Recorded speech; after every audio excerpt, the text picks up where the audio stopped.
আজকে আমাদের একটি জানার বিষয় হলো মহান আল্লাহ তাআলা যত সৃষ্টিকুলের মধ্যে সৃষ্টিকে অস্তিত্বে এনেছেন অথবা আমাদের সৃষ্টিকুলের মধ্যে যত প্রাণীকে আল্লাহ তাআলা সৃষ্টি করেছেন আমরা দেখতে পাই কোনো না কোনো প্রাণী আমাদের এক না এক দিক থেকে উপকার করেই যাচ্ছেন।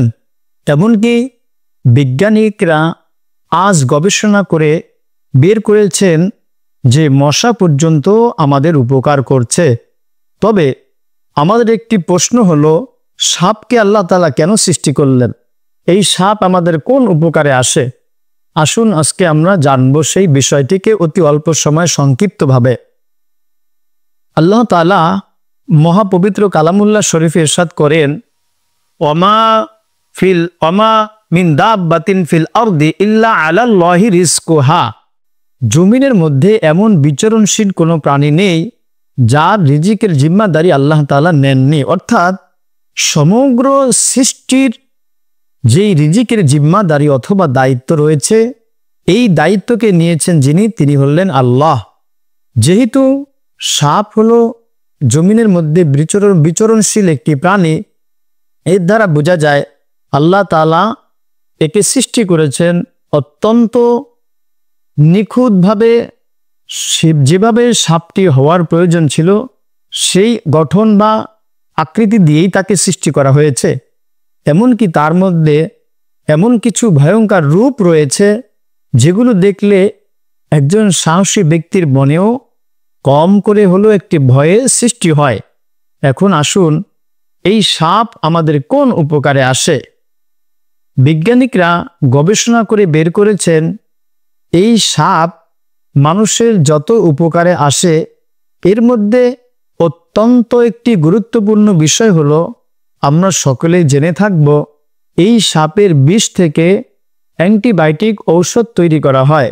বিশেষ করে ব্যথানাশক আরও অন্যান্য অনেক জটিল ও কঠিন রোগের জন্য এই সাপের বিষকে ঔষধ হিসেবে সেবন করা হয় অথবা ব্যবহার করা হয়। মোহতারাম, দেখুন, এই যে আল্লাহ তাআলা সাপকে সৃষ্টি করেছেন এটিও মানুষের উপকারে আসছে। যদিও একটি সময় বুঝে আসতো না, কিন্তু এখন এই ইন্টারনেট, স্যাটেলাইট এবং ফেসবুক গণমাধ্যমের মাধ্যমে আমরা এটি বুঝতে সক্ষম যে বিজ্ঞান এটিকে প্রমাণ করেছেন এর দ্বারা মানুষের কত উপকারে আসে। আরও কিছু বিষয় যেমন প্রাকৃতিক বিষয়ে উপকারে আসে।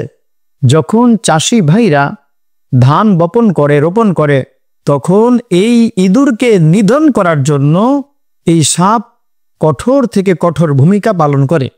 এর দ্বারা এই ইঁদুরের নিধন করার দ্বারা যেই ভূমিকাটা পালন করে এর মধ্যে একটি অন্যতম প্রাণী হচ্ছে সাপ। এই সাপ দ্বারা ইঁদুরকে নিধন করা হয়, এর দ্বারা ফসলগুলো ভালো থাকে। মোহতারাম, শুধু তাই নয়, এই সাপের অক্সিজেন দ্বারা মানুষের বেশ উপকার রয়েছে যা বিজ্ঞান আজকে স্বীকার করতে বাধ্য। সুবহানাল্লাহি ওয়া বিহামদিহি, যেগুলি একটি সময় আমরা বুঝতাম না, জানতাম না, অথচ আজকে বিজ্ঞানের মাধ্যমে আমরা অজানা অনেক কিছু জানতে পারলাম।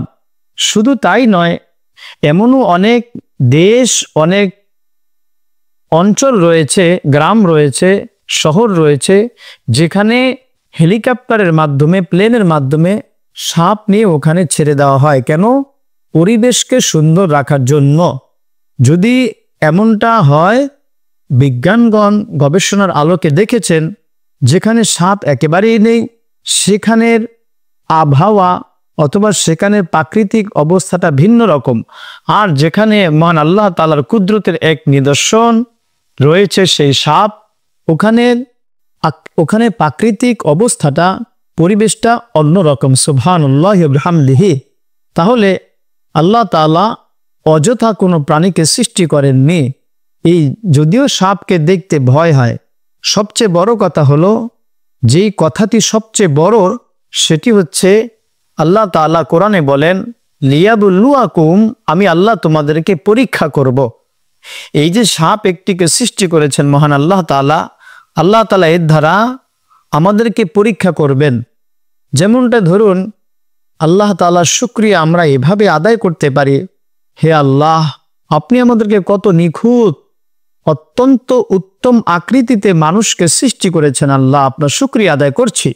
অপরদিকে সাপ সেও একটা সৃষ্টি, অথচ তার নাম শ্রবণ করার সাথে সাথে অন্তরে কম্পন চলে আসে, ভয় একটি কাজ করে। 2 নম্বর বিষয় হলো সাপ, সে হচ্ছে আল্লাহ তাআলার মাখলুকাতের মধ্যে নগণ্য একটি মাখলুক। আল্লাহ আমাকে আপনাকে মানুষকে সৃষ্টির সেরা বানিয়েছেন এবং ঘোষণাও দিয়েছেন। এজন্য আল্লাহ তাআলার সৃষ্টি দেখে মনের মধ্যে অজান্তেই শুকরিয়ার ভাষাটি চলে আসে। আর এটি হলো সাপের কারণে একটি অংশ, যে সাপকে আল্লাহ তাআলা নিকৃষ্টভাবে সৃষ্টি করেছেন, আর সৃষ্টির সেরা হিসেবে আল্লাহ আপনাকে আমাকে মানুষ বানিয়েছেন। আরেকটি বিষয় হলো সাপ শুধু মানুষের ক্ষতি করে এমনটাই নয়, মানুষের উপকারও করে।